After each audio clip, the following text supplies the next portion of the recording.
topic will be around the Welcome Back Center. And before talking about the Welcome Back Center, I just want to talk about what I've got in mind. It's about transforming the pool of internationally trained immigrants living in Maine into a valuable asset to the economy of the state. And talking about that, we're looking at lots of challenges that face the healthcare system in the US. One of the most important challenges is the aging of healthcare workers, especially in the nursing system, where we've got a lot of nurses who are going to retire soon. And another challenge is the pressure put on the workforce. It's about the Affordable Protection and Affordable Care Act, which is going to put a lot of pressure on the workforce. I mean, particularly in the healthcare sector, where there will be a great need of new nurses, new dentists, new clinical psychologists, and these. And on that, we got another challenge, which is racial and ethnic disparity among the many cities, and then Maine has been changing in terms of demography, where you got a lot of disparity in terms of people moving in, and that challenge can only be addressed when we got a change into the workforce as well. So I believe that a lot of people have been into, we got also another great challenge is the skill gap, which is a reality, and then that skill gap can only be dealt with if we look at other aspects like tapping into the foreign trained professional, which is an opportunity that anyone can take. And that opportunity, we can only take it if we acknowledge that these immigrants, they are bringing a luggage, and that luggage is the college degree, the high school diploma. Most of them are physician, engineer, and everything, and then looking at the whole umbrella, I understand, which we didn't have numbers, but thank you to Tay, who mentioned the fact that we got 52% of immigrants coming to Maine have their college degree already in their luggage. So they're bringing something extra. So that's very important. So, but there is a great challenge towards them getting into the system. And that great challenge is most importantly the English barrier. Coming from different countries, Iraq,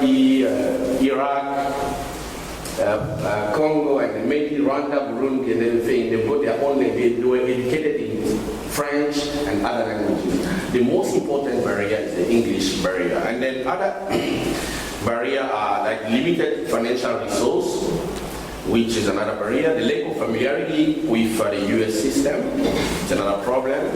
The limited credit given by the educational institution for their foreign education. That also is a challenge. But to deal with all of these issues, we need a structure that can, first of all, identify those individuals as professional and their categories. And beside that, they need to do a case-to-case management according to each one profile. And that's where I'm going to advocate today for the Welcome Back Center, which is a model that has been used elsewhere. I mean, it started in San Francisco, where there is a doctor from Cuba, Ramos, and other people, they say, okay, what are we going to do to deal with these challenges? And they're looking at the profile of the demographic profile, looking at the racial and ethnic disparity. So they created the Welcome Back Center. And that Welcome Back Center is going to be dealing with all these issues and all these barriers that we mentioned earlier, especially the English proficiency problem. And beside that, what they do, they look at each individual as a particular case.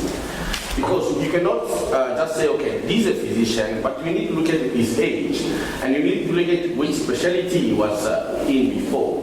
And then when you look at a physician coming into the States with age 50, you cannot really orientate him or go through a First of all, when you look at the time frame to go to the one, step 2, step 3, the United States medical licensing, it takes you a year to finalize that. So and then if you are very strong, and sometimes when you're 50, you know it's fast as somebody who's 30. So that way is a great challenge. So we need to look at the individual as a person, as a case, and maybe give him opportunity to go into an alternative pathway that it can be also useful in that pathway. Looking at his experience, he can use this elsewhere in research or something like that. So they do a careers counseling as well. They do resource coordination, trying to put together resources coming from, looking at the finance and looking at other resources so that that person can be used into the system. These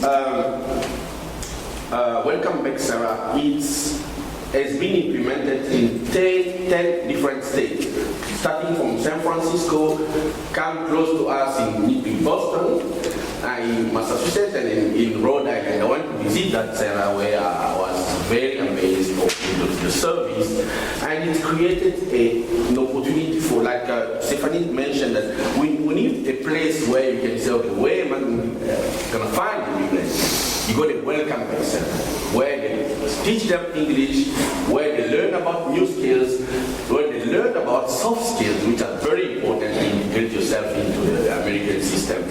And also, when they learn about English reduction, like me, I need to go through that course.